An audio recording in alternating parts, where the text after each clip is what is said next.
Dear student, hope you will be fine. The topic for today's discussion is quantization and transmission of audio.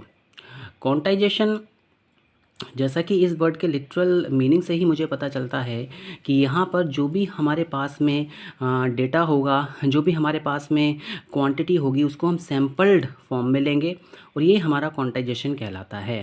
देखिए, transmission of audio को किस तरीके से transmit किया जाए। आपको पता है कि जो ऑडियो है वो हमारा एनालॉग फॉर्म में होता है, बट जब भी हम इसको ट्रांसमिट करते हैं, फॉर एग्ज़ाम्पल साउंड ट्रैवल करता है, हमारे पास में बहुत सारे इलेक्ट्रॉनिक डिवाइसेस होती हैं, तो वहाँ पर जो ऑडियो इन्फॉर्मेशन होती है वो डिजिटल फॉर्म में होती है।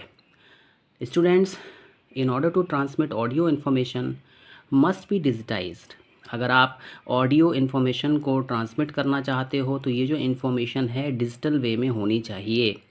For this data is sampled and this is known as quantisation. इसके लिए डेटा का सैम्पलिंग करना बहुत ही इम्पोर्टेंट होता है, बहुत ही नीडी है, और इसी को हम क्या कहते हैं, क्वांटाइजेशन कहते हैं। Students, once the information has been quantised, जैसे ही इंफॉर्मेशन की सैम्पलिंग की जाएगी, इंफॉर्मेशन को क्वांटाइज्ड किया जाएगा, हम उसको ट्रांसमिट कर सकते हैं, हम उसको स्टोर कर सकते हैं।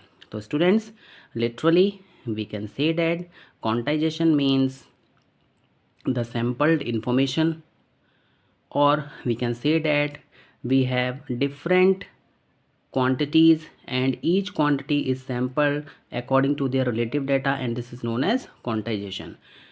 जब तक आप इन्फॉर्मेशन को क्वांटाइज नहीं करेंगे तब तक आप इन्फॉर्मेशन को ट्रांसमिट नहीं कर सकते हैं, स्टोर नहीं कर सकते हैं, क्योंकि जो भी हमारे पास में कंप्यूटर्स होते हैं, जो भी हमारे पास में डिजिटल डिवाइसेस होती हैं, उसमें डेटा जो होता है आपका वो डिजिटल फॉर्म में स्टोर होता है।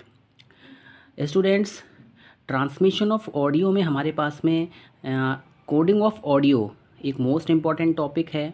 देखिए, डेटा को क्वांटाइज करना है, डेटा को ट्रांसफॉर्मेशन करना है, और इन दोनों वर्ड्स को अगर आप कलेक्टिवली कनेक्ट कर दें, दोनों को एक साथ में आप मिंगल कर दें, तो हम कह सकते हैं ये कोडिंग ऑफ ऑडियो कहलाएगी। Means quantization of data and transformation of data are collectively known as coding of audio. Differences in signal between the previous and the present time can effectively reduce the size of signal values and, most important, concentrate the pixel in a much smaller form. Student, basically जो भी हमारे पास में signals होते हैं उन signals के बीच का क्या डिफरेंस है, प्रीवियस वैल्यू क्या थी सिग्नल की और प्रेजेंट वैल्यू क्या है सिग्नल की, अगर हम इसका डिफरेंस लेते हैं तो वहाँ पर सिग्नल का जो साइज़ होता है इफ़ेक्टिवली बहुत ही कम रह जाता है, और हम यहाँ पे कंसंट्रेशन कर सकते हैं कि जो भी हमारे पास में पिक्सल वैल्यू आएगी वो क्या होगी, उसकी रेंज बहुत ही कम होगी। स्टूडेंट्स, देखिए, आपको पता है कि जो एनालॉग सिग्नल होता है वो टाइम के अकॉर्डिंग वेरी करता है, तो यहाँ पे जो भी वेव फॉर्मेशन होती है उसको मैंने आपको बताया कि हम हाफ डुप्लेक्स फॉर्म में उसको कैलकुलेट करते थे, पिच बैंड वैल्यू निकालते थे। स्टूडेंट्स,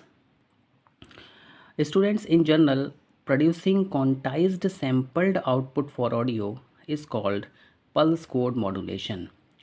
एक जनरल वे में अगर हम बात करें तो जब आप किसी सैम्पल्ड आउटपुट को प्रोड्यूस करेंगे, क्वांटाइज्ड करेंगे, हमारे पास में जो भी ऑडियो है उसकी हम सैम्पलिंग करेंगे इन ए क्वांटाइज्ड वे, तो हम कह सकते हैं कि वो हमारा पल्स कोड मॉड्यूलेशन है। Students, the differential version is known as DPCM। देखिए, अगर हमारे पास में पल्स कोड मॉड्यूलेशन है उसका एक नॉर्मल मेथड होता है। अगर आप नॉर्मल मेथड को यूज़ नहीं करते हैं और वहाँ पर डिफरेंशियल कैलकुलेशंस का यूज़ करते हैं तो वो हमारा डिफरेंशियल पल्स कोड मॉड्यूलेशन कहलाता है। इसके बाद हमारे पास में अडेप्टिव वर्जन होता है जिसको कि हम क्या कहते हैं, ADPCM, means adaptive differential pulse code modulation. देखिए, यहाँ पर जो भी पल्स कोड मॉड्यूलेशन है इसमें आपको बहुत सारे वेरिएंट्स देखने को मिलेंगे। आप कह सकते हैं कि हम स्पीच में पल्स कोड मॉड्यूलेशन देखेंगे, क्वांटाइजेशन देखेंगे, हम वहाँ पे सैम्पलिंग करेंगे, डिफरेंट डिफरेंट मेथड्स हमारे पास में हैं। तो सबसे पहले हम बात करते हैं पल्स कोड मॉड्यूलेशन की। तो जैसा कि मैंने आपको बताया, in general producing quantise sample output for audio is known as pulse code modulation. यानी ऑडियो के लिए आप जो भी सैम्पल्ड डेटा है उसको क्वांटाइज करेंगे तो वो हमारा पल्स कोड मॉड्यूलेशन कहलाएगा। स्टूडेंट्स, ऑडियो हमारा एनालॉग टाइप का होता है, ये टाइम के अकॉर्डिंग वेरी करता है।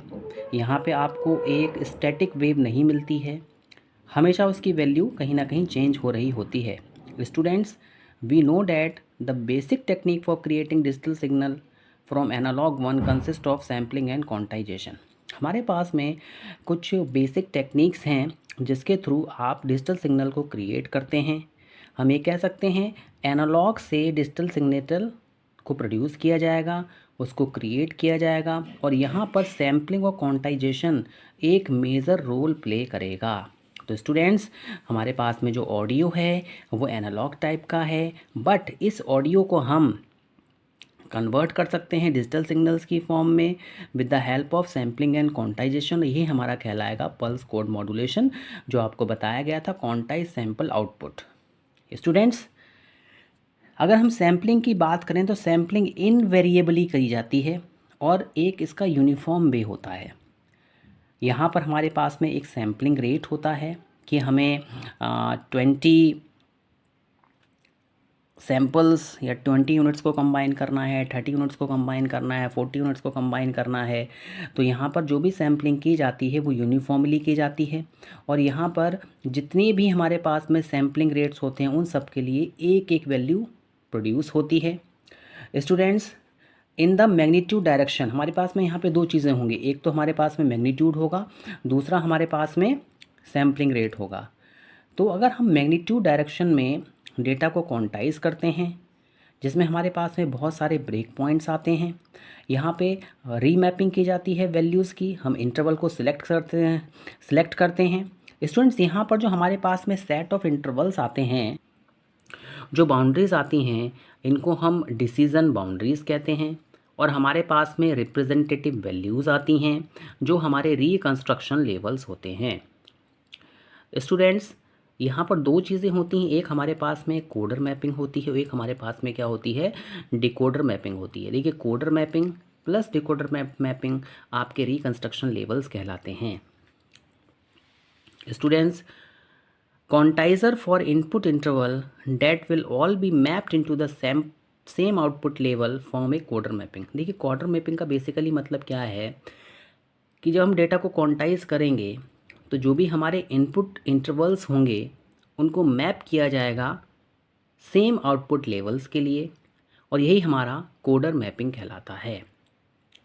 स्टूडेंट्स, कुछ हमारे पास में रिप्रेजेंटेटिव वैल्यूज़ होती हैं। देखिए, रिप्रेजेंटेटिव वैल्यूज़ आप ये भी कह सकते हैं कि हमने कुछ वैल्यूज़ के सेट्स बनाए हुए हैं, उन वैल्यूज़ पर हम सैम्पलिंग रेट और मैग्नीट्यूड डेटा को फाइंड आउट करेंगे with the help of differential calculations और ये हमारा डिकोडर मैपिंग कहलाता है।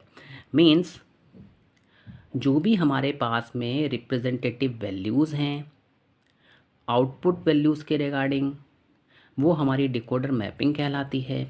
स्टूडेंट्स, सिंस वी क्वांटाइज, जैसे ही हम डेटा को क्वांटाइज करते हैं we may choose to create either an accurate or less accurate representation.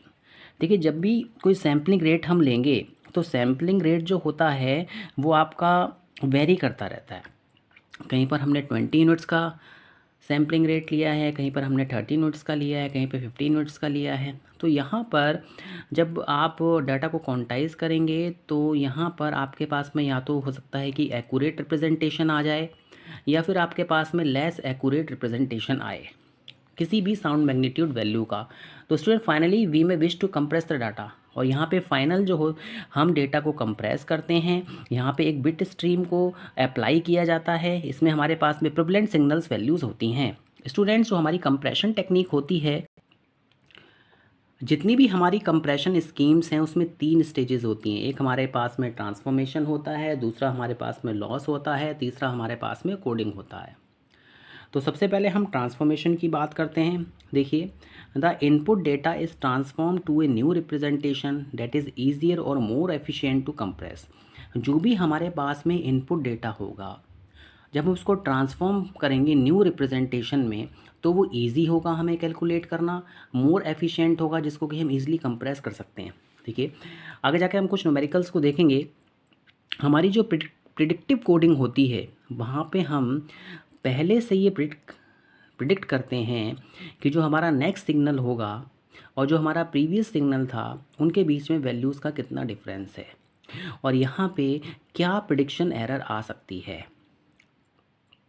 Students, दूसरा हमारे पास में लॉस ऑफ इन्फॉर्मेशन होता है। देखिए, जब भी हम डेटा को क्वांटाइज करते हैं तो जो भी हमारा सैम्पलिंग रेट होता है, मैग्नीट्यूड वैल्यूज़ होती हैं, उसमें कहीं ना कहीं हमें लॉस ऑफ इन्फॉर्मेशन को भी कंक्लूड करना होता है।